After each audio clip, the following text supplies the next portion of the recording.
Mental status ঠিক থাকে সেইটা ঠিক রাখার দায়িত্ব ওনাদের। এবং এই মেন্টাল স্ট্যাটাস যদি ঠিক না থাকে তাহলে ওনারা যেই অবজারভেশন বা মনিটরিং কাজটা করতেছে এটা খুব ডিফিকাল্ট।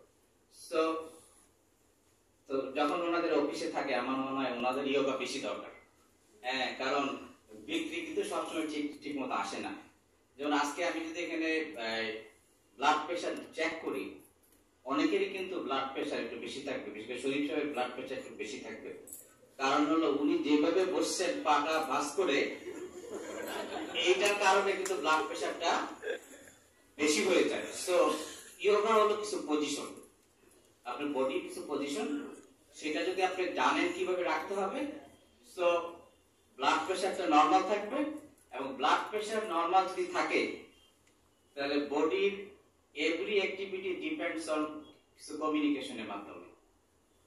ব্লাড সার্কুলেশনটা যদি ঠিক থাকে এবং ব্রেন থেকে পা পর্যন্ত যদি সব রক্ত সঞ্চালন ঠিক থাকে তাহলে আমাদের যে কমিউনিকেশনের দুইটা পার্ট, একটা যেটা কন্ট্রোল হয় নার্ভাস সিস্টেম দিয়ে আর একটা কন্ট্রোল হয় হরমোন দিয়ে।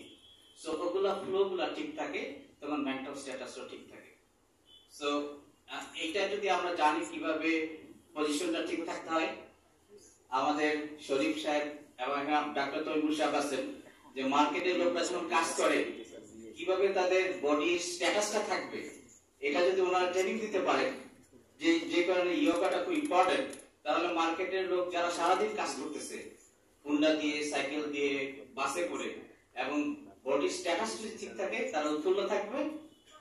উৎফুল্ল থাকলে কাজটা ঠিক মতো হবে। ডাক্তাররা তো অনেক সময় মিসবিহেভ করে, আমরা ডাক্তাররা কিন্তু আবার যারা ওষুধ বিক্রি করে তাদের কাছে টাকাও চাই। হ্যাঁ, সো এই ধরনের ব্যাড সিচুয়েশনে তাদের মেন্টাল স্ট্যাটাস ঠিক থাকলে আমরা বিক্রিটা ঠিক মতো করতে পারবো। তা আমি আজকের অনুষ্ঠানে আপনাদের সবাইকে শুভেচ্ছা জানাচ্ছি এবং আন্তরিক ধন্যবাদ। বিদায় নেওয়ার আগে